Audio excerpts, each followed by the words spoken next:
시몬 베유의 중력과 은총이라는 그러한 책이 있습니다.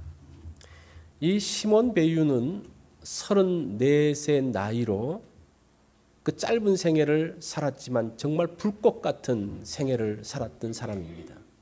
이 시몬드가 살았던 그 시대는 어떤 시대인가 하니 2차 대전으로 인해서 이 사람이 유대계 프랑스인인데 그 독일이 점령했던 그 시기에 있었던 사람입니다. 나치가 프랑스를 점령하자 런던으로 피해서 계속적으로 조국 프랑스를 돕는 일들을 했습니다. 1942년에 이제 연합군이 이 프랑스를 지원하기 위해서 특수부대를 보냅니다. 그래서 낙하산으로 이제 부대를 보내려고 할 때에 이 시몬느가, 이 사람이 여자인데 자기도 거기에 참여하겠다고 했을 정도로 정말 열렬 여성입니다. 그러나 그것이 거부되어지자 그 런던에서 이제 책을 쓰면서 돕는 일들을 하게 됩니다. 이 시몬스는 폐기력을 앓고 있었지만 점령당했던 자기 동족 사람들이 배급받는 식량만 먹으면서 살았던 사람이에요. 사실은 그 사람이 그것 때문에 이 폐기력을 잘 먹어야 되는데 그것 때문에 그냥 그렇게 한 1년 정도밖에 더 이상 못 살고 죽게 되는 일이 벌어지는데 참 좀 독특한 사람이에요. 이 사람은 5살 때 어릴 때에 그 자기 조국을 지키기 위해서 나갔던 그 군인들이 단 것을 먹지 못한다는 소리를 듣고 설탕을 먹지 않았던 사람이 바로 이 시몬느입니다. 이 사람이 1940년부터 42년까지 중력과 은총이라는 것에 대한 일기와 글들을 메모를 썼는데 이 책이 이 사람이 쓴 책이 아니고 이 사람이 쓴 글들을 모은 것이 모아서 책으로 만든 것이 이 중력과 은총입니다. 근데 사실은 시몬느에 대한 평가는 조금 엇갈립니다. 자, 그렇지만 이 중력과 은총이라는 그 개념은 굉장히 중요합니다. 그래서 이것을 오늘 한번 성경적으로 풀어보려고 합니다. 시몬느는 이렇게 이야기하죠. 우주를 지배하는 2가지 법칙이 있다고 이야기합니다. 물리적인 세계를 지배하는 중력의 법칙이 있고 영적인 세계를 지배하는 은혜의 법칙이 있다라고 이야기를 합니다. 중력 아시죠? 우리가 이렇게 붕붕 날아다니지 않고 이게 땅에 붙어서 다니는 것이 뭐 때문입니까? 중력 때문이에요. 이것을 이렇게 놓으면 어디로 떨어집니까? 왜 아래로 떨어집니까? 위로 가지 않고 왜 옆으로 가지 않고 아래로 떨어집니까? 이 지구에서 당기는 힘이 있기 때문에 그 중력 때문에 모든 것은 떨어지면 다 아래로 떨어지게 되어 있습니다. 누구도 이 중력에서 벗어날 수가 없습니다. 인간이 살아가는데도 중력의 법칙이 있다는 거예요. 무겁고 강한 것이 가볍고 약한 것을 끌어당겨서 그 밑에 굴복시킵니다. 그러면서 자기의 몸집을 불려나갑니다. 이것을 인생 중력이라고 이야기합니다. 사람과 사람 사이에서 그 경쟁에서 어떻게 합니까? 약한 사람이 강한 사람한테 끌려 들어가요. 그것이 인생 중력이라는 거예요. 또 나라와 나라 사이에서의 그 다툼 가운데서 큰 나라가 작은 나라를 끌어당기고 작은 나라를 그 앞에 굴복시키는 것, 그것이 인생 중력이라고 이야기를 합니다. 지금 이 시몬느가 살았던 그 시대에 나치 독일이 강한 힘을 가지고 프랑스를 짓누르고 전체 유럽을 누르고 있었던 그 악한 탐욕의 그것이, 그 악한 중력이 그러한 일들을 하게 했다는 거 이야기를 합니다. 자, 모든 것들이 강한 것으로 끌려 들어가고 모든 것이 땅 아래의 힘으로 끌려 들어가는데 이런 중력의 힘에서부터 벗어날 수 있는 것이 없을까? 그것이 은혜의 법칙이라는 거예요. 중력으로 인해서 모든 것들이 아래로 떨어지는데 위로 솟아오르는 게 있어요. 모든 게 아래 떨어지는데 위에서 솟아오르는 게 뭡니까? 새싹입니다. 작은 씨 하나가 탁 떨어졌는데 떨어져서 거기서 뭐가 올라오는 겁니까? 싹이 올라오기 시작해요. 우리는 이건 뭐 당연한 것처럼 보일지 모르지만 이것은 분명히 중력을 거슬러서 올라오는 하나의 무엇인가라는 거예요. 그래서 여기서 올라오면서 여기서 싹이 내고 여기서 큰 나무가 되어서 거기서 열매를 맺는 것을 보면서 이 강력한 중력이 이 세상의 모든 것들을 끌어당기고 있지만 그것을 거슬러서 올라가는 것이 있는 거예요. 그 은혜의 법칙, 인간의 욕심과 자아중심적인 것들은 그 강한 중력으로 우리를 끌어냅니다. 우리의 욕심, 우리의 탐욕들이 우리를 끌어당겨요. 우리의 죄성이 우리를 끌어당깁니다. 이 거대한 중력을 거부할 수가 없습니다. 그런데 이것을 거슬러서 올라가게 하는 것이 무엇일까? 우리의 탐욕과 우리의 죄성과 우리의 악한 것이 우리를 끄집어내리고 있는데 그것을 뚫고 올라가는, 그것을 뚫고 올라가게 하는 하나님의 은혜가 무엇일까? 그것은 죽음과 고난이라고 이야기해요. 자아가 죽으면서 사람이 고난을 받으면서 그 중력에서부터 하나씩 떨쳐낼 수 있다라고 이야기를 합니다. 그 씨가 떨어지잖아요. 그 씨가 떨어져서 이 씨가 어떻게 되십니까? 없어지잖아요. 없어지면서 싹을 트게 만드는 거예요. 이 싹이 흙을 뚫고 올라오는데 그 얼마나 많은 고통과 고난이 있습니까? 그것을 뚫고 올라오면서 그 고난이 은혜를 만들어가고 그 가운데서 열매를 만들어가게 되는 것을 봅니다. 자, 오늘 이 나사로 사건은 중력을 거슬러 올라가는 하나님의 은혜를 보여주고 있습니다. 이 죽음을 거부할 수 있는 사람이 어디에 있겠습니까? 죽음의 중력을 거부할 사람이 어디 있겠어요? 사망의 세력이 나를 끌어내릴 때에 아무도 손쓰지 못하고 거기에 빨려 들어갈 수밖에 없습니다. 지금 나사로가 그 죽음 가운데서 그 속에 끌려 들어가는데 예수님이 그 나사로를 어떻게 합니까? 살려요. 그것이 은혜의 법칙이 작동하고 있는 것을 보여준다는 겁니다. 도대체 무엇이 나사로를 살렸을까? 그것이 오늘 본문의 내용입니다. 우리를 끌어내리고 있는 그 죽음의 세력마저도 우리를 좌절시키는 그 탐욕과 그 모든 것을 망라해서 그 모든 것들이 그것을 거슬러서 올라오게 하는 또 다른 힘, 그것이 오늘 이 나사로 사건을 통해서 우리에게 보여주고 있는 중요한 일입니다. 자, 이 나사로 이야기를 좀 하도록 하겠습니다. 나사로는 베다니에 있었던 사람이죠. 나사로의 집에는 누가 삽니까? 나사로와 두 여동생이 사는데 마르다와 마리아입니다.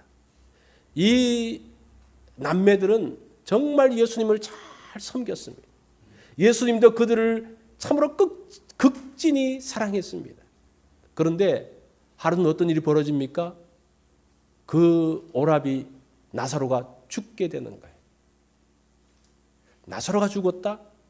이 나사로의 집안에서 나사로가 죽었다는 것은 그 한 사람이 죽은 것이 아니라 그 고대 사회에서는 누가 있어야지 가정을 꾸릴 수가 있는 겁니까? 남자가 있어야 돼요. 여자들을 가지고는 가정을 꾸려 나갈 수가 없습니다. 그 당시 여자들이 나가서 일할 수가 없잖아요. 나사로가 죽었다는 것은 그 집안이 허물어지는 것만, 그 집안을 버티고 있는 그 버팀목이 무너지는 것을 이야기합니다.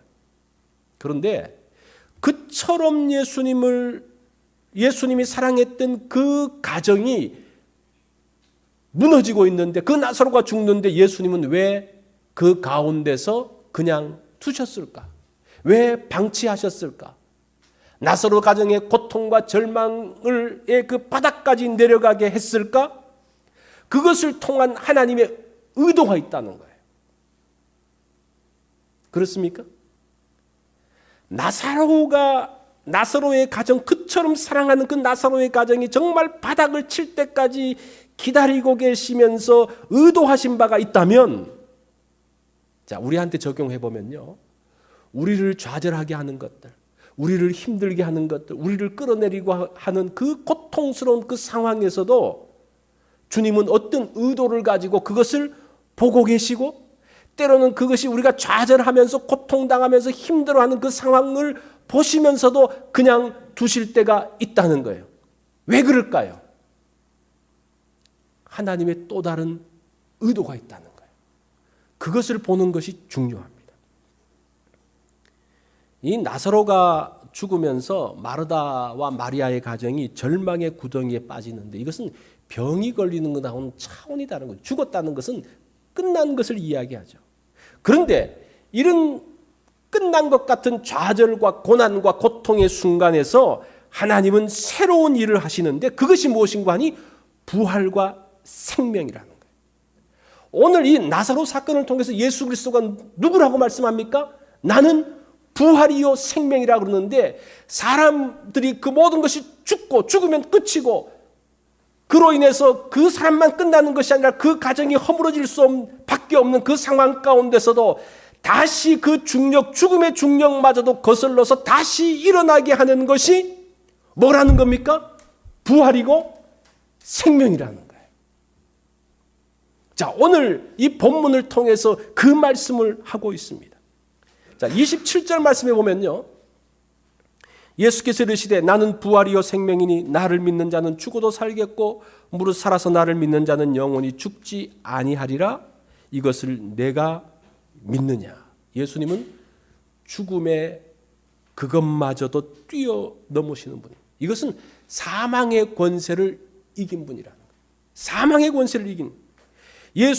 예수님께서는 그 믿는 자들이 사망의 저주 가운데서 굴복당하는 것을 그냥 버려두지 않습니다. 그런 면에서 예수님은 부활이고 생명이라는 겁니다. 그 사망의 세력이 그 강한 중력으로서 끌어당기고 누구도 그 앞에서 저항할 수 없는데 그 강력한 힘을 다시 돌려서 일으키게 하는 것이 부활이고 생명이라는 거예요. 그래서 바울이 그것을 가지고 뭐라고 이야기합니까? 이 사망을 보면서 그렇게 이야기해요. 예수 그리스도를 통한 그 부활을 보면서 사망을 향해서 하는 말이 고린도전서 15장 54절에 보면 이 썩을 것이 썩지 아니함을 입고 이 죽을 것이 죽지 아니함을 입을 때에는 사망을 삼키고 이기리라. 그렇게 사망을 삼키고 이긴다라고 이야기합니다. 이 부활이 그 중력을 거슬러서 올라오게 하는 은혜의 법칙이라는 겁니다. 예수님은 생명입니다. 26절에서 예수님은 생명을 말하는데 무릇 살아서 나를 믿는 자는 영원히 죽지 않는다고 그래요. 영원히 죽지 않는다는 것이 영생을 말하는 거죠. 영생은 예수님과 함께 영원히 사는 것을 이야기합니다. 그것은 영원하신 하나님, 예수님이 영원하신 하나님이기 때문이라는 거예요. 살아서 나를 믿는다는 말은 거듭난다는 이야기. 요한복음 3장에서 거듭남에 대한 이야기를 하면서 이 거듭남이 무엇이냐? 영원히 사는 것에 대한 말씀입니다. 자, 나사로의 죽음을 놓고 우리가 마르다와 예수님의 대화를 보면서 이 마르다의 문제가 무엇인지를 볼 필요가 있어요. 지금 예수님은 이 나사로 사건을 통해서 나사로의 문제를 해결할 뿐 아니라 사실은 이 마르다의 문제를 해결하고 있어요. 마르다가 도대체 어떤 문제 가운데 있었느냐? 이 마르다는요, 굉장히 믿음 있는 사람입니다. 이제 그렇게 보여요. 그래서 예수님께서 왔을 때에 뭐라고 이야기합니까? 예수님이 계셨더라면 우리 오라비는 나사로는 죽지 않았을 것인데요. 그렇게 이야기해요. 그 말은 뒤집어 놓고 말하면 무슨 말인 거 아니? 나사로가 죽었기 때문에 더 이상은 아무것도 할 수 없습니다라는 그런 말입니다. 예수님도 죽음 앞에서는 뭐 병자는 고치실 수 있지만 죽고 난 다음에는 이미 손 쓸 수가 없습니다라는 선언을 한 거예요. 마르다가. 그러니까 이 예수님께서 뭐라고 말씀하시는 거 아니? 나사로가 살아날 것이다라고 이야기해요. 그때 마르다가 하는 말이 이 참 마르다는 성경 공부를 많이 한 것 같아요. 뭐라고 말합니까? 마지막 부활의 날에는 살아나는 것을 나도 압니다. 나도 그것은 배웠습니다. 그렇게 이야기해요. 그래서 이 마르다가 생각하고 있는 그 부활은, 마르다가 생각하고 있는 생명은 나중에 마지막 때의 어느 날인가 다시 살아나는 것을 부활로 믿고 있는 거예요. 자, 우리가 이렇게 신앙생활을 하면 그건 예수 그리스도의 생명력이 우리 가운데서 역사하겠습니까? 이 마르다가 굉장히 신앙적으로는 뛰어난 것 같고 많이 아는 것 같지만 실제적인 상황에서는 아무것도 아니에요. 예수님께서 뭐라고 말씀하시는 거 아니? 나는 부활이요 생명이니 나를 믿는 자는 죽어도 살겠고 살아서 믿는 자는 영원히 죽지 아니하겠는 것을 네가 믿느냐, 그렇게 이야기해요.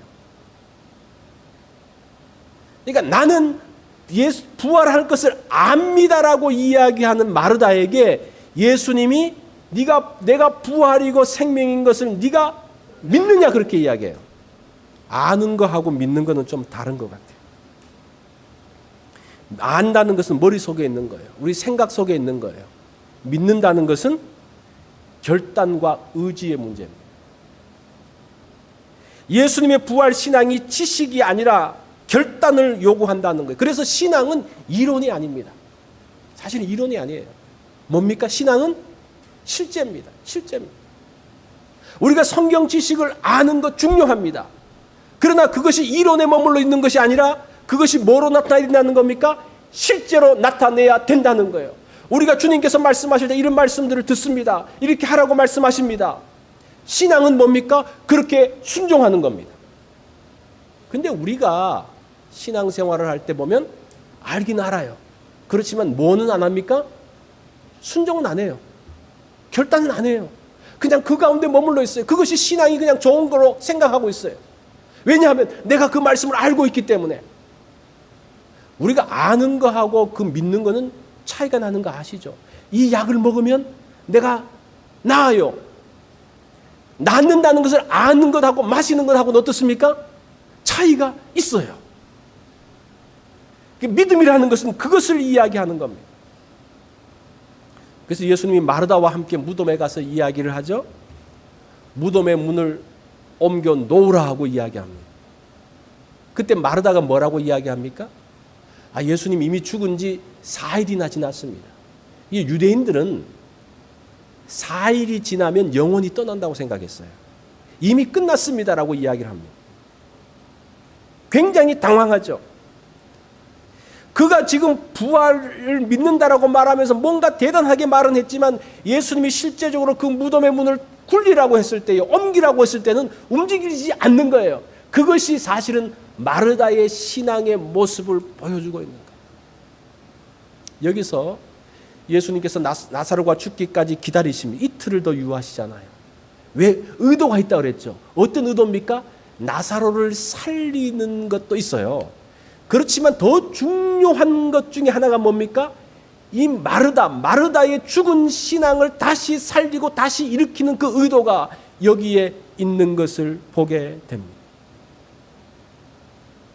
때로는 우리로 하여금 좌절하게 하고 우리를 힘들게 하고 우리를 어렵게 했던 그것이 사실은 하나님의 그 의도 가운데서 우리가 그냥 생각으로 머릿속으로 이론으로만 갖고 있던 그 신앙을 무엇으로 만드는 작업이 될 수 있다는 겁니까? 실제로 만드는 작업으로 사용하신다는 거예요. 그래서 그 상황 가운데서 그것을 알지 못하고 그것을 통해서 우리가 깨닫지 못한다면 사실은 우리의 신앙은 여전히 죽음 가운데 있지만 아무런 작동하지 않지만 내가 그냥 머릿속에서는 굉장히 신앙이 있는 것처럼 생각할 수 있다라는 겁니다. 그러면서 40절에서 뭐라고 이야기하는 거 아니? 내가 믿으면 하나님의 영광을 보리라라고 이야기합니다. 하나님의 영광을 볼 것이다. 부활신앙은 무엇인고 하니? 하나님의 영광을 보는 거예요. 하나님의 영광을 보는 거예요. 우리가 죽고 우리가 고통스럽고 우리가 그 고난 가운데서 힘들어하지만 그 가운데서 우리가 살아날 수 있는 길은 뭡니까? 하나님의 영광을 본다면요, 우리가 그 가운데서 살아날 수 있는 거예요.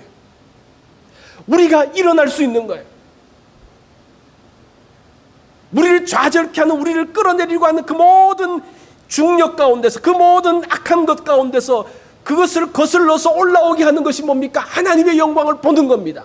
하나님의 영광을 보는 순간 우리가 바닥에 떨어지다가 다시 올라올 수 있게 하는 그 순간이 된다는 겁니다. 그 상황 가운데서는 나의 이익이나 나의 체면이 없어도 이 마르다가 그랬겠죠. 예수님 이거 굴리다가 무슨 창피당하시려고 그러십니까? 나는 뭐가 됩니까? 그런 여러 가지 생각들, 여러 가지 것들이 있었겠죠.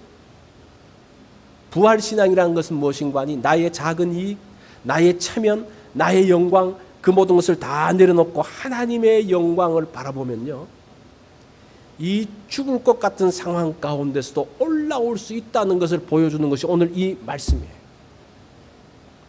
그래서 부활신앙이라는 것이 그냥 단순하게 먼 훗날 우리가 다시 살아날 것이라는 것을 말하는 게 아니에요. 내가 믿으면 무엇을 본다는 겁니까? 하나님의 영광을 본다는 겁니다. 이것이 성경이 보여주고 있는 은혜의 법칙입니다. 4절에 보면 그런 의도가 나오죠. 이 병은 죽을 병이 아니라 하나님의 영광을 위함이요.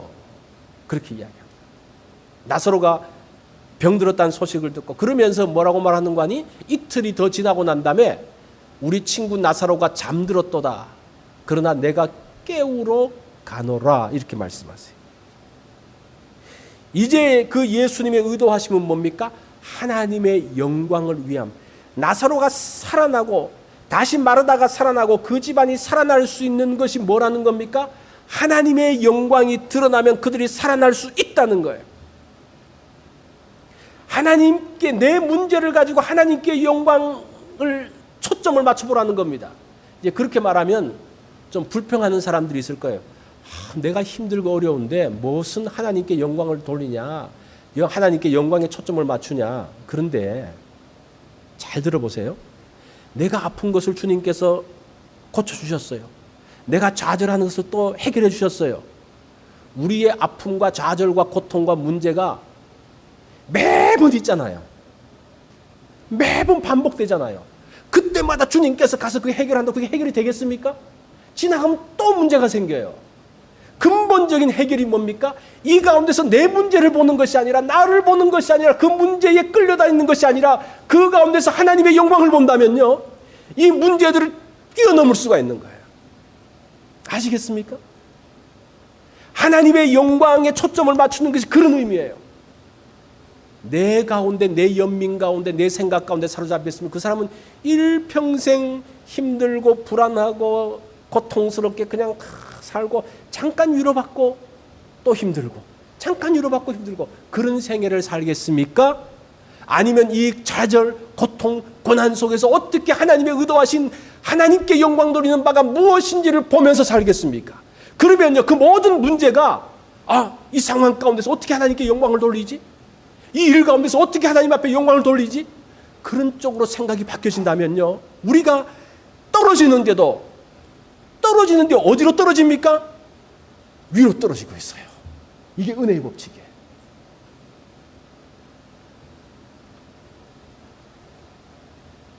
우리의 그 모든 문제의 결론은 하나님께 영광 돌리기 위함. 이게 참 얼마나 좋은 말이에요. 내가 당했는데, 내가 힘든데, 내가 아픈데, 이걸 통해서 하나님께 영광 돌릴 수 있다는 거예요. 이게 얼마나 좋은 옵션입니까? 또, 이 상황, 내가 있는 상황이 하나님께 영광을 돌릴 수 있는 상황이기 때문에 이것은 그냥 내가 해결할 수 있는 문제가 아니고 해답이 뭐라는 겁니까? 하나님 앞에 영광을 돌릴 때에 해결할 수 있는 문제라는 거예요. 우리가 그것을 안다면 우리가 우리를 끌어다니는 그 중력에서부터 벗어나서 우리가 위로 날아오를 수가 있는 거예요.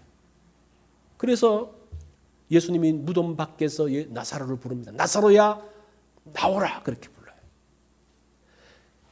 예수님은 나사로만 부르는 것이 아니라 우리를 부르시는 겁니다. 절망 속에 있는 아무개야 나와라. 무덤에 있지 말고, 절망에 머물러 있지 말고, 고통에 머물러 있지 말고 거기서 나와라라고 이야기합니다. 나사로야 나오라라는 말에서 주님께서 나에게 그 모든 문제 가운데서 나오라는 말씀을 들어야 돼요. 그러니까 나사로가 어떻게 합니까?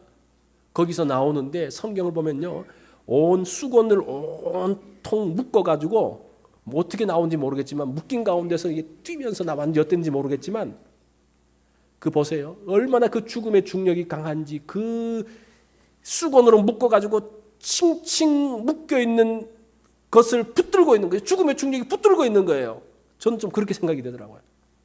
붙들고 있는 나사로는 막 몸부림치면서 뛰어서 나갑니다. 이게 부활이고 생명이라는 거예요. 예수님은 나사렛 사건을 통해서 두 가지를 보여주죠. 말씀을 드렸잖아요. 피지컬하게 죽은 나사로를 살리는 것. 두 번째는 죽은 신앙 가운데 있는 마르다를 살리는 것. 이 중력과 은혜는 우리의 삶에 있으며 우리의 삶에는 현실적인 구속력이 있다는 거예요. 그게 중력이라는 거예요. 그렇지만 그 구속을 벗어나려는 영혼의 움직임이 은혜인데 그 두 가지가 동시에 존재한다는 거예요. 하나는 나를 끌어내리려고 하는 것이 있고 이 끌어내리려고 하는 것은 아니야 내가 올라가야 돼. 이 두 개의 세력이 있다는 거예요. 이게 중력과 은혜예요.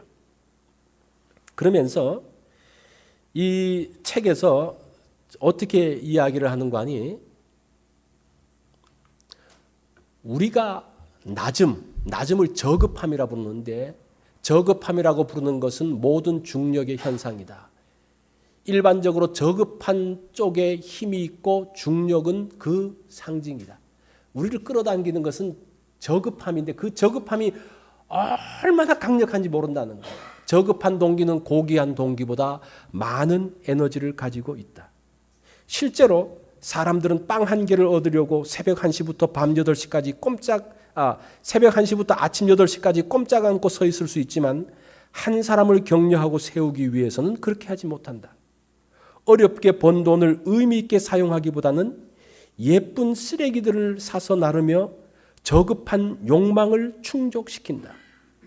이처럼 중력의 굴복에 떨어지고 또 떨어지는 것이 중력의 비극이다. 이것이 탐욕과 자기 중심의 중력에 빠져 있는 사람이다. 그러면서 그런데 떨어지면서도 높은 쪽으로 떨어지는 방법이 있다. 그것이 은혜이다. 은혜는 스스로 낮추는 행위로 나타난다. 스스로 낮추고 죽는 것이 중력을 거슬러 올라가기이며 사람이 떨어지되 높은 쪽으로 떨어지게 하는 방법이다. 그렇게 이야기해요. 우리가 어떤 일을 당하면요, 이렇게 떨어져요.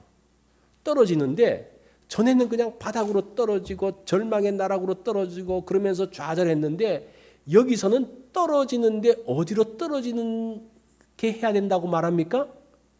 위로 떨어지게 해야 된다고 말하는 거예요. 떨어지는데 나는 위로 올라가요. 그게 은혜의 법칙이라는 겁니다. 여러분 이렇게 살고 싶지 않습니까? 우리가 늘 어떤 일만 있으면 그 바닥을 치잖아요. 그죠? 바닥을 치면서 그냥 극단적인 생각만 하고 살았잖아요.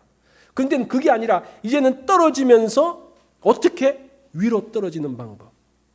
중력에서 벗어날 수 있는 유일한 가능성은 아래로 떨어지는 존재에게 은혜가 깃들 수 있는 빈자리를 만들어내는 것이다. 자, 그 풍선, 여러분 풍선 알죠? 그죠? 풍선을 그냥 딱 놓으면 어떻습니까? 풍선이 위로 갑니까? 아래로 떨어집니까? 아니, 그냥 풍선. 그냥 떨어지죠. 그런데 그 풍선을 불어가지고 바람을 넣으면요, 그 풍선을 놓으면 어디로 갑니까? 위로 올라가잖아요. 그 원리예요. 이 풍선에 바람을 넣으면 중력을 거슬러서 위로 올라갑니다. 이것이 은혜의 법칙이라는 거예요. 우리는 정치, 경제, 문화, 나의 삶의 현장, 그 다양한 삶의 현장이 다 우리를 끌어당기고 있습니다. 우리가 지금 한국에서 이제 멀리 떨어져 살지만 북한에서 그냥 무슨 핵실험을 했다 그러면 그것 때문에 우리가 어떻습니까? 영향을 받습니까? 안 받습니까? 영향을 받죠. 라스베가스 먼 데지만 거기서 총기 사건이 나면 우리가 영향을 받습니까? 안 받습니까? 그것이 다 우리를 끌어다니는 거예요. 그러면서 불안하고 또 정치적이고 경제적인 그 상황들이 우리에게 모든 상황들이 다 영향을 미칩니다. 그 영향은, 그 중력은 우리를 실망시키고 좌절시키는 것이 대부분이에요. 그런데 그런 상황에서 우리가 아래로 떨어지지 않고 위로 올라가기 위해서는 은혜를 채우는 빈자리를 준비해 두어야 된다는 겁니다. 우리의 마음에 자리 하나를 마련해 둬야 되는 거예요. 그 자리는 어떤 자리입니까? 은혜를 채울 수 있는 자리예요. 거기서 은혜가 채워지면 어떻습니까? 떨어지지 않고 어떻게 된다는 겁니까? 위로 올라간다는 거예요. 그것이 무엇을 말하는 거냐? 하나님께 영광에 초점을 맞추는 삶을 이야기하는 거예요. 그렇게 하면 그것이 은혜로서 우리의 그 마음에서 은혜의 바람을 넣어서 우리로 날아오르게 하는 겁니다. 부활이요 생명이신 그리스도가 그러한 은혜를 주십니다. 그게 은혜예요. 부활이요 생명이 바로 우리에게 주시는 은혜의 법칙이라고 이야기합니다. 자, 그러면서 예수님이 나사로를 살리고 난 다음에 45절에 보면 마리아에게 와서 예수께서 하신 일을 본 많은 유대인이 그를 믿었으나, 그러면서 53절에 보면요, 이날로부터 그들이, 이거는 바리새인들과 대제사장들이 예수를 죽이려고 모의했다라고 이야기합니다. 자, 나사로를 살렸어요. 근데 나사로를 살린 사건 때문에 누가 죽습니까? 예수님이 죽어요. 요 지금 나사로의 사건은 예수님이 십자가에 돌아가시기 얼마 안 된 사건입니다. 한 달? 길면 2달? 그 정도의 사건이에요. 죽어요. 어찌 보면 나사로를 살리기 위해서 죽으신, 다르게 이야기하면 나를 살리기 위해서 예수님이 죽으신 그 사건을 말해주고 있습니다. 결국은 그 은혜의 법칙은 어디서부터 나오는 겁니까? 예수 그리스도의 죽음에서부터 나오는 거예요. 하나님의 사랑과 예수 그리스도의 은혜에서 나온다는 겁니다. 기적이 중력을 벗어나지 못하게 만듭니다. 우리는 기적들을 원하잖아요. 병에서 나왔으면, 죽었다 살아났으면, 뭔가 큰 기적을 경험하면 그가 굉장한 신앙의 자리 가운데 들어가려고 생각하는데 사실은 그렇지 않습니다. 그 이재철 목사님이 이제 그 했던 이야기 중에 이런 이야기가 생각이 납니다. 그 교회에 그 남편은 잘 안 믿고 그 부인은 열심히 믿었는데 남편은 바람 피우고 그냥 그렇게 막 방탕하게 살았던 사람이 큰 병에 걸렸습니다. 죽을 병에 걸렸습니다. 뭐 거의 포기했는데 목사님이 가서 기도하고 온 교회가 기도하면서 그 사람이 나았어요. 병에서 나았어요. 얼마나 감사합니까? 근데 그 남편이 병이 낫고 난 다음에 어떻게 한 줄 아십니까? 다시 그 내연녀에게 돌아갔어요. 그 기적이 은혜입니까? 그 사람에겐 저주예요. 그냥 그렇게 병들어서 내가 잘못했구나 참회하면서 회개하고 예수 믿고 죽었으면 더 축복일 건데 이 사람은 병 나아가지고 그 교회도 낙심하게 만들고, 그러면서 이 목사님이 다음부터 자기는 절대 병자들을 위해서 기도하지 않겠다고 그렇게 마음을 먹었대요. 병 나았으면 뭐하냐. 사람 마음이 바뀌는 게 중요하지. 우리 예수 믿는 게 기적인 거 아십니까? 하나님 말씀이 믿어지는 게 기적인 거 아세요? 그것보다 더 큰 기적은 없는 거예요.